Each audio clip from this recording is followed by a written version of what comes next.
Afternoon, lava flowing from the volcano that erupted last weekend on the Spanish island of La Palma.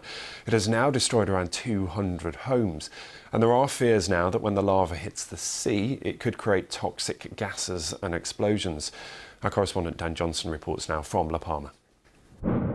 It's possible the wind direction's changed today because we're starting to see more ash falling in other places. This is La Laguna, a village that's just outside the restricted zone. These are the roadblocks where police are keeping people back from the villages that have been evacuated. Occasionally, a few residents are allowed through to get the last of their belongings, but in the main, there are more roadblocks and more roads that are disrupted because of where the lava is flowing. Some roads have been completely smothered, others the police have closed to keep people back. And you can see how much ash has fallen here, and it's coming down the whole time.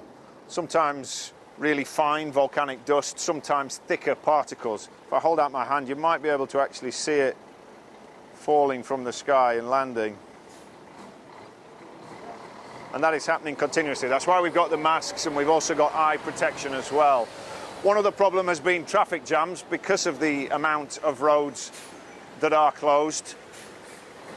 The traffic is building up, people trying to get through, and there's a risk that this side of the island actually gets cut off by the lava flow. That will probably happen at some point. So we're starting to see how everyday life is being disrupted here, and this eruption is causing problems not just for the people whose homes are directly at risk. And the big question is, how long will this last, and what will the future impact be? We've seen banana plantations, which are the main source of industry here. We've seen banana leaves covered in ash. Will they be productive in future? That's one question. But for now, the emphasis is still on the volcano that continues to erupt, and the sky is looking a bit darker today, with that ash cloud continuing to spread particles right across the eastern and the southern tip of La Palma. Well, let's take you to La Palma now live. We can speak to Jonas Perez, who's a tour guide. He's there and was evacuated from his house. Jonas, welcome to BBC News. We're grateful for you spending some time with us this afternoon. First of all, just talk to me a little bit about where you are, what you can see, and how you're immediately affected. I'm right now in Tazacorte, one of the places that is at the moment perfectly safe, and one of the homes of many of those people that they have been evacuated. So in fact, I have my family over here, and my whole family, in-law family, they moved down here as well with my side of the family, just basically because we cannot stay in our homes at the moment while the volcano is on. And talk to me about where you are and where your house is, because as you were saying, there were warnings, weren't there? But you've been forced to move. What do you know about your house right now? Yeah, well, our house is in a place called Puerto Naos. It's perfectly safe at the moment. It was supposed to be the hottest spot, and that is talking about on the weekend before the actual eruption started.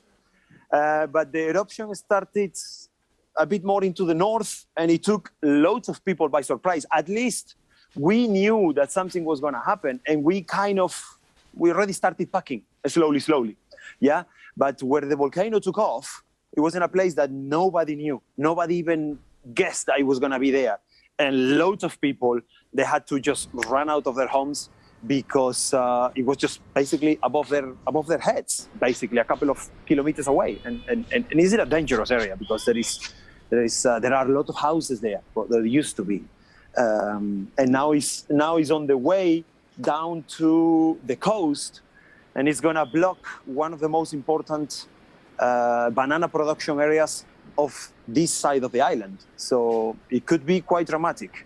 Yeah, and as we were saying in the introduction, Jonas, there is a fear that when that reaches the water, it could create toxic gas as well when it comes into contact with the water, which is just a further complication on what is an already very difficult situation.